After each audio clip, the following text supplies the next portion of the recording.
හයි කොහොමද? අද ඉරිදා දවසක්. අද මගේ දවස කොහොමද ගත කරන්න කියලා පෙන්වන්න තමයි මම අද ලෑස්ති වෙන්නේ. උදේම මං හිතුවා මගේ ප්ලාන්ට්ස් ටික හදාගත්තොත් හොඳයි කියලා. පොට් කීපයක් අඩු ප්ලාන්ට්ස් ටිකක් තියෙනවා. ඒ ටික හදාගන්න තමයි අද මම ලෑස්ති වෙලා ඉන්නේ.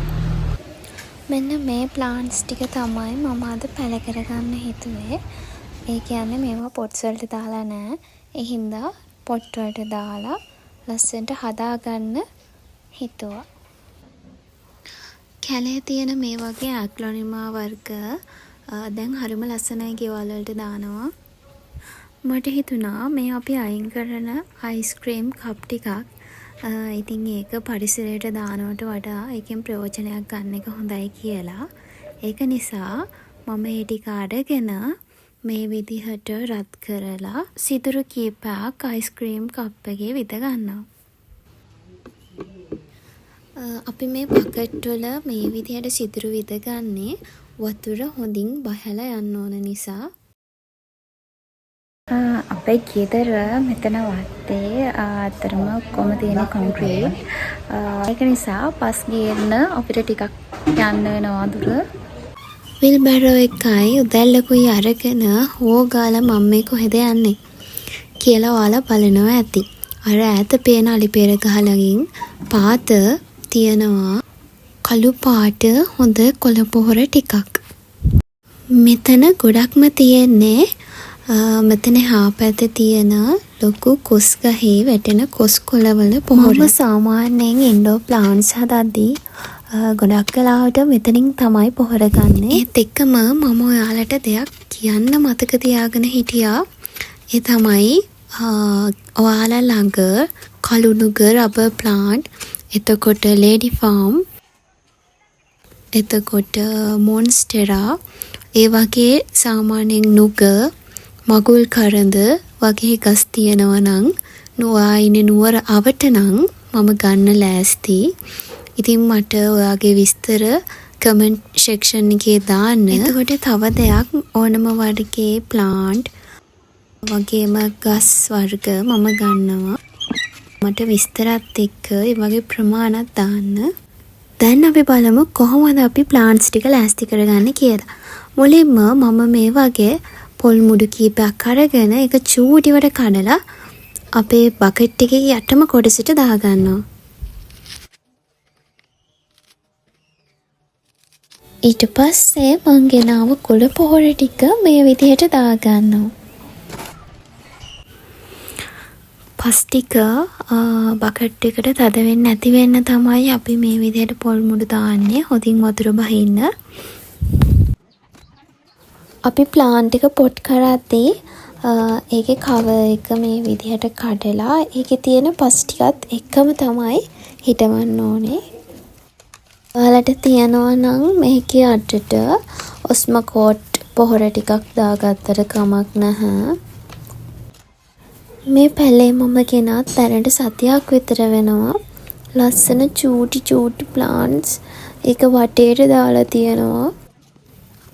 ඉතින් නිවාඩු දවසට එක පැලේ ගාන හැදුවොත් මං කියන්නේ සතියකට එක ගානේ මාසයක් යනකොට අලුත් පැල 4ක් ඔයාගේ ගාඩන් එකට එකතු වෙනවා. තව දෙයක්. ඔයාගේ ස්ට්‍රෙස් එකට මේක හොඳම බෙහෙතක්. ඔයා මොනවා හරි ප්‍රශ්නයක් හින්දා දුකින් ඉන්නවා නම්, ඔයා මොනවා හරි දෙයක් හින්දා හිත රිදවීමකින් ඉන්නවා නම්, ඒ හැමදේම අමතක කරලා පොඩිම වෙලාවකට ගන්න හොඳම බ්‍රේක් එක තමයි මේක. ඔයාලා දන්නවද ගස් කියලා කියන්නේම මායාකාරී දෙයක්. අය දන්නවද මිනිස්සුන්ගේ මනස සංසුන් කරන එකම පාට තමයි කොළ පාට කියලා කියන්නේ. ඉතින් ඒක නිසාම ගොඩක් හොස්පිටල් වලත් කොළ පාට කර්ටන්ස්, කොළ පාට බෙඩ්ෂීට් වගේ දාලා තියෙන්නේ අන්න ඒක නිසා. මේ ඉන්ඩෝ ප්ලාන්ට් එකත් හරි මාස එකක්. ඉතින් මට මේකේ තියෙන එක පැලයයි. ඒක නිසා මට මේකෙන් තව පැල කීපයක් ඕන වුණා. ඒක නිසා මේ විදිහට මම ඒකේ දඬු කැබල්ලෙන් ඉතුරු ටිකක් අරගෙන මං හිතන්නේ ඒක අලයක් වගේ තියෙන්නේ. ඒක අරගෙන පොඩි කෑලි වලට කපලා මේ කපපු තැන් වලට කෝමාරිකා වලින් මේ විදිහට ගානවා. මොකද නැත්තම් මේක වෙන මොනවා හරි ආසාදනයක් වෙලා නරක් වෙන්න පුළුවන්. මේ වගේ ලොකු කොළ තියෙන පැලවලට මම මාර මාසයි. මෙයාගේ මුල පදතිය ළඟ ඉඳන් විශාල දඬු කැබැල්ලක් තියෙනවා. මේ පේනවද? අන්න ඒක කපලා අයින් කරලා අවශ්‍ය ප්‍රමාණයට මෙයාව හදාගන්න යන්නේ මම හිමීට මේ වැඩේ කරද්දී තව යාළුවෝ ටිකක් ඇවිල්ලා මට කරදර කරනවා. ඔයාලට හිතාගන්න පුළුවන් දේ කවුද කියලා? ඇත්තටම මාර කරදරයක් තියෙන්නේ මේ වඳුරන්ගෙන්. සෑහෙන්න හැමතැනටම ඇවිල්ලා හැමදේම කඩනවා, බිඳිනවා, විනාශ කරනවා.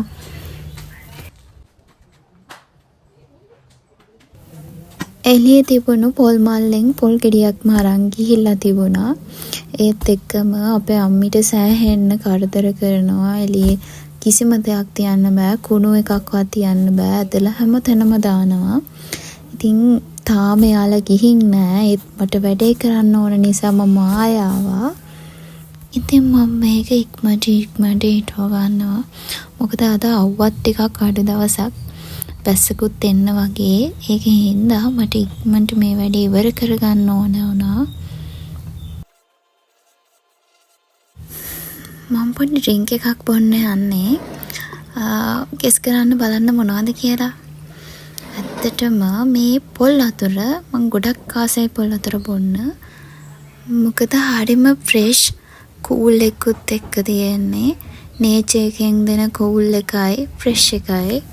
ඉතින් මං හිටවපු පැල ටික දිහා බල මම ඒක ඒ විදිහට බීලා ඉවර කරා. මං අතින් හදපු මගේ ප්ලාන්ට්ස් ටික දකිද්දි මට හරිම සතුටක් දැනෙනවා.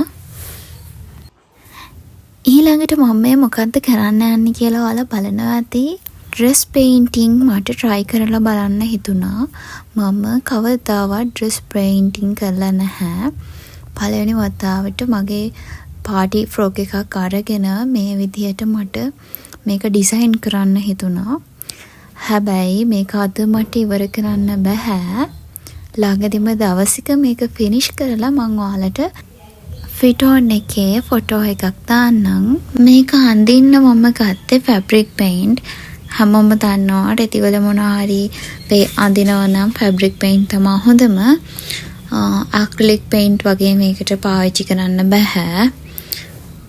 තද පාට රෙද්දක මේ වගේ අඳිනවා නම් අනිවාර්යයෙන්ම සුදු පාටින් අපේ ආර්ට් එක ඇඳලා ඊට උඩින් තමයි අපි අනෙක් පාටින් පාට කරන්නේ. ඔයාලා හිතනවා ඇති මම මේ ෆ්‍රී ටයිම් එකට මේ විදිහට ඩ්‍රෙස් එකක් පේන්ට් කරනවා කියලා. හැබැයි මම මේ වැඩේ try කරලා බලන්න හිතුවේ මගේ ආර්ට් වැඩ තියනවානේ.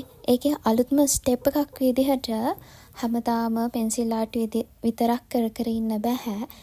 ඒත් එක්ක මට හිතුණා අලුත් පැත්තකට මේ ආර්ට් යොමු කරන්න ඕනේ කියලා. ඒකෙන් මට අලුත් ඔපචුනිටි එකක් මං හදාගෙන තියෙනවා. ආර්ට් ඩ්‍රෙස් පේන්ටිං කියන්නේ සාරි පේන්ටිං කරන්න තමයි මගේ අයිඩියා එක. ඒ බිස්නස් අයිඩියා එක මං සක්සස් කරගන්න තමයි මේ විදිහට ට්‍රේන් වෙන්නේ. ඔයාලටත් මං කියන්නේ අපි එකම අවස්ථාවක් මත විතරක් යැපිලා ඉන්නේ නැතුව අලුත් දේවල් තව දේවල් try කරන්න.